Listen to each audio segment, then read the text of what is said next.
Hi, I'm Ginny Robertson, the founder and publisher of On Purpose Woman magazine and the founder of the On Purpose Woman global community. I'm here with Sofia Wren Nitchie for one of our Writers in the Spotlight interviews, where I chat with the contributing writers for the current issue of On Purpose Woman magazine. Welcome, Sofia. Glad you're here. Thanks for doing this with me today. Thanks so much for having me. It's always fun. Well, before we get into your story, the story that you wrote for the magazine, tell our viewers a little bit about you.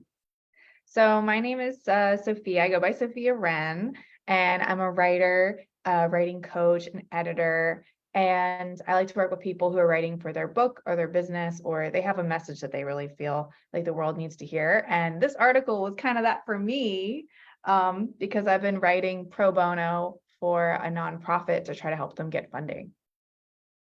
Well, for anyone watching, the information about Sofia and her website is in the text, so check that out and you might want what she has to offer.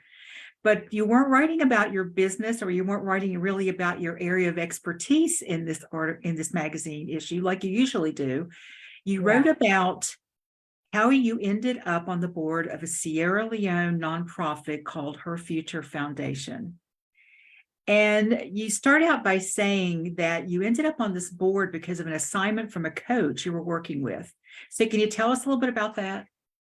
Yeah, at the time, I had taken some time to go to Japan, where I was living for a year, because I had a calling in my heart to go there. And it was sort of, I kind of had to put my business a little bit on the back burner. It was bubbling, but it wasn't going. So I hired a business coach once I was switching out of that and going back to the States. And one of the things she had us do is write every day about the future that you want to be in, as if it's in the present. So it could be what you want to happen today, but she also stretched you to what you'd want, down the line, the big vision. And I think that's good, because I think especially if you're trying to pay bills or something, it's very easy to like get stuck, at least for me, in the moment. And so to have that kind of stretch was good, because I started writing things about how I wanted to do things for the world. I wanted to do things that involved other people sharing resources. Like, what if, like, even skill sets, what if one person knows how to do something and somebody over here doesn't? How do you connect those two people? What if there's people who can serve as some kind of connector, and we can all be part of a whole team of people sharing skills and knowledge and resources, so that way what is needed ends up where it needs to go, from a place of abundance to a place where there's a lack. We can kind of cycle things around, because I really feel like in this big world there's so much to go around, but some places just don't have access, so they don't know where, so people don't know where to go. So that kind of started everything out for me, just having that clarity that one day I wanted to do this big thing. Although at the time it felt like, when I make $1 million in 5 years, 10 years, one day, I'll be able to do good works and good deeds. And then it ended up being a lot sooner than that. I got a message from a friend of a friend of friends, that he runs a nonprofit in Sierra Leone, and he started telling me about the cause. And that's when it kind of dawned on me, like, wow, it's interesting. This is happening just after I was writing about this, because it seems like kind of exactly what I was talking about. I didn't foresee it being Sierra Leone, or I didn't really know very much about the situation there at all. But as he was talking to me about it, I was just like, oh my God, this is a cause that's definitely worthy of my time. Yeah, and I think it's so cool that this happened this way. And it's a great example of how we can put all that stuff out there. But if we're not paying attention, when things show up, sometimes we'll miss them, right? If we're so bogged down in Yeah. other stuff, or like you said, the writing about your future kind of helped you get out of the moment of like, oh, am I going to be able to pay this bill? Or, oh, I don't want to spend this money, or am I going to have enough money down the road? So you can dream about and kind of just manifest in the future what you want. And so you connected with this gentleman who is the founder, is the executive director, I guess, of Her Yeah. Future Foundation. What do they do?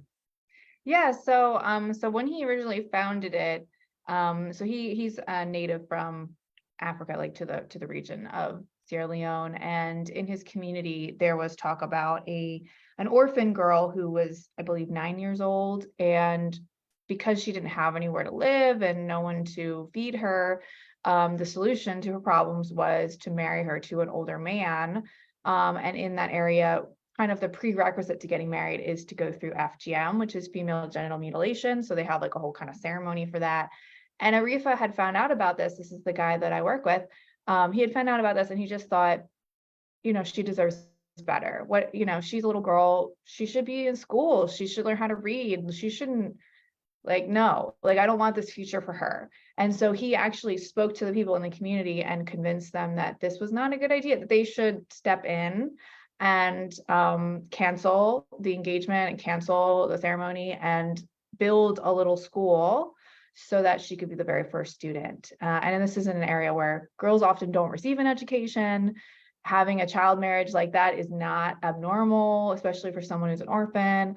And FGM is like, 80 or 90% of the women go through it. So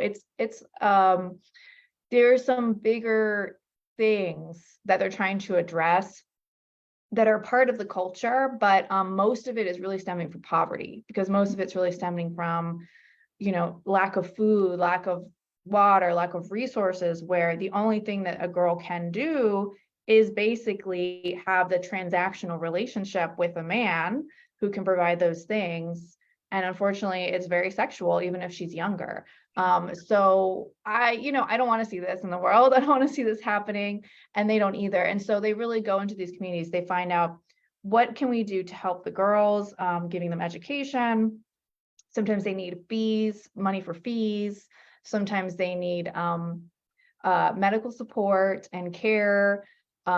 Even for girls that we're not able to completely eliminate the negative things out of their future, we'll still help them. Like if they have to go through FGM, we're going to try to get them a doctor, or we're going to try to get them school books if they're not allowed to leave the house, or things like that. So it's just like, it's really made me realize that some people are living in like such a different life, where they might not have electricity or running water or plumbing, and really just the freedom to decide who you're going to marry out of love is a big thing, or to be able to have access to a job. Like one of the things we do is we train girls over 14 who are no longer going to school, train them on how to farm, because they really want to know how to farm. It's very big there.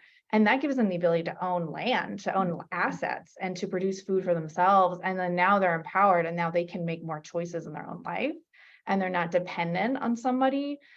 Because unfortunately, also another issue in the country is that the relationships between men and women are often very like kind of emotionally abusive, where 60% of married women in Sierra Leone are actually afraid of their husbands.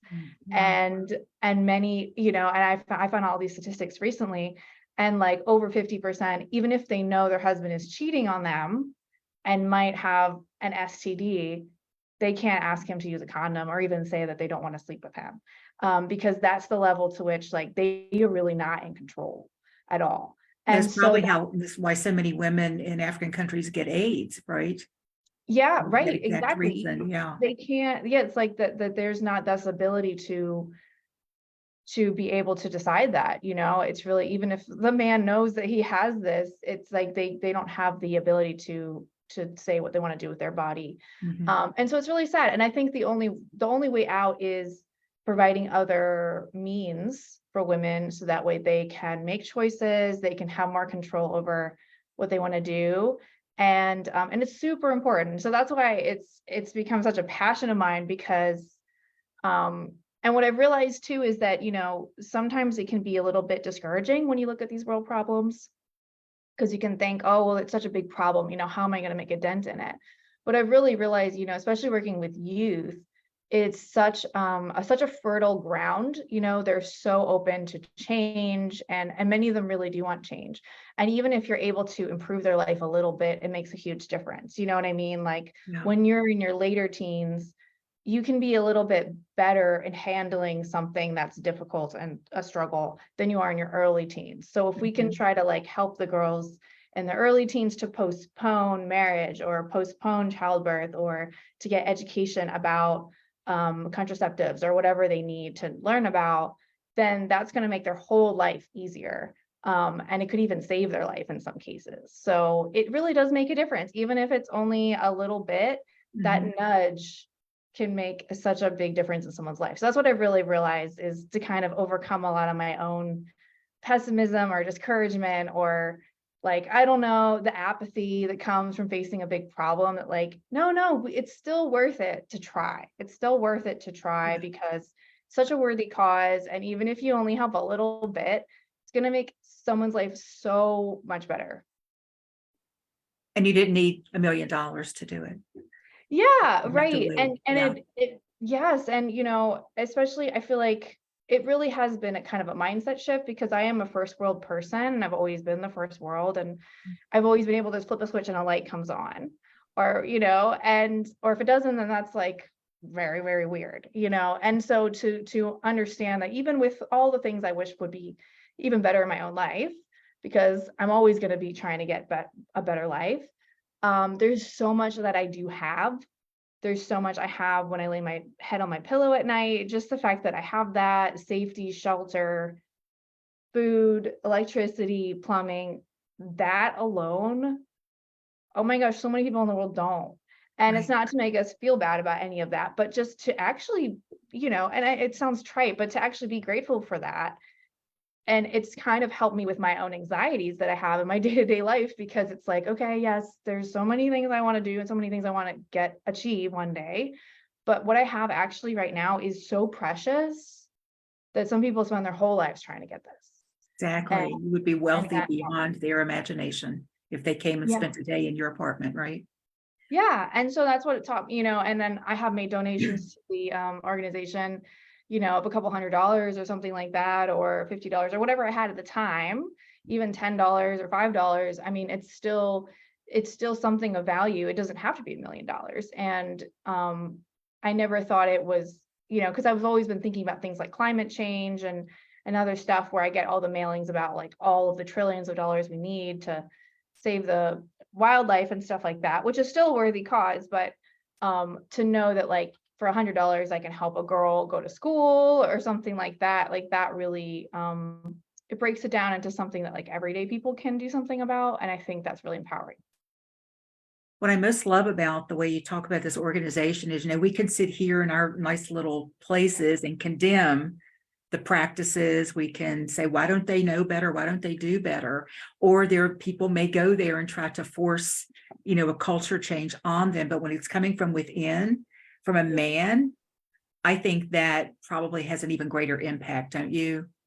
Yes, absolutely. And what's been so cool too is to see that some of the girls, now that this organization has been in place for not quite 10 years, I think it's 9, um, but some of the girls who they've been able to help have actually turned into activists as well. Like we have Nice. a young girl who I just recently spoke to, who's applying for a leadership program for young women in Africa, who I think she's 19, and she's been going to other villages in Sierra Leone to talk to women about FGM and her experience, because she went through it. She's married, she's had a baby, and it impacted her birth situation in a negative way. And so she'll actually go and she'll speak to people she doesn't know about this. And she says, as a indigenous Muslim girl, that was something very difficult at first, but now she just feels so passionately that she's talking to people about it. She's won a debate competition for all Wow. the students in her area. Like, she's an amazing person to hear speak, and to just know that like the organization is trying to help her to have more opportunities to reach out to other girls and to connect girls together and to really empower them from the inside out. Like you said, I do think it's so much better when it's coming from within the community, and that there is this like potential here is just very exciting. Mhm. Well, tell our viewers how they might be able to support this organization. And I'm going to put it in the text right after we wrap up this interview. Oh yeah, awesome. Yeah, we have currently right now we have a Give and Gain. It's on the site Give and Gain. It's a fundraiser for her future foundation, and their desire is to put on a special event to end FGM by having a cultural event where a lot of Islamic leaders can be, so that way they can really address the myth that Islam requires you to put girls through FGM, which isn't really true. because many other countries don't do this, but that's a common myth there. So they want to put on this event, and then so you can donate towards that. And in the case that they can't put the event on, all that money will go to the organization, and they will put it to use to help girls there in all the ways that they can. So it definitely will go to a good purpose. And what is that website? It's giveandgain.com. And after that, there's a few numbers and things like that. There's a search. As soon as you put it in, there's a search bar, and you can put Her Future Foundation, and it'll pop right up. Just put in Her but I Future will- Foundation into Yeah. Google. Okay. Oh, it's a giveandgain.com. So given, A&D, giveandand.com. like the past, like GIVEN, Oh, GIVEN gain, GAIN.com. gotcha. Give and gain. So anybody watching this, if you feel called to share some of your resources with this organization that's doing great stuff, like Sophia said, sometimes $5 makes a difference, so if you have $5, give that. I think people sometimes wait till they can accumulate more because, oh, what am I going to do? What's somebody going to do with that? But money goes a lot further there than it does here. So please check that out. And I trust Sophia that she's talking about it. So I trust that it's a valid organization. It's been around for almost 10 years, and she had friends who knew this person. And so there was this kind of cool connection where you didn't have to even research probably up front too much, right? To know that it was yeah. And I also was for anyone who's concerned, because I know in Africa there's sometimes some scam people out there, but I spoke to people who work in the State Department who actually were there in Sierra Leone celebrating Day of the Girl Child, International Day of the Girl Child, with Her Future Foundation and all the girls participating. So they've seen the work that they're doing on the ground. And I've also spoken to people from the UN who have spoken to Arifa as well and seen what he's doing as well. So it's legit. It's legit. So other than it's legit, is there any final thing you'd like to say here about this organization and your involvement? Yeah, I would say, in my life, there's been so many messages that I received growing up that, it's kind of like, hush, hush until you're older, like little girl, like shush. Settle down. But what I love about this organization is that what I love about this organization is that they're really doing the opposite, instead of saying to girls like, hush, like grown-ups know better, they're saying like, actually, I think that you have something beautiful inside of you, and we want to invest in that, and we want to nurture that, and we want to hear what you have to say and let you lead. And that's been so cool about the work that they're doing there. So it's kind of healing for me. Anytime I'm helping them, I feel like I'm kind of reaching a hand back to my own past and giving myself those props as well, and making the life of one other girl better too. Nice. Well, thank you. Thank you not just for doing this work, but also for writing this article and for just being you. You're such a bright light in the world. I really appreciate you, and I'm grateful to know you. So thanks so much, Sophia. Thank you. And I have so many thanks for you, Ginny, for always being a great leader and role model and support. Thank you. Appreciate that.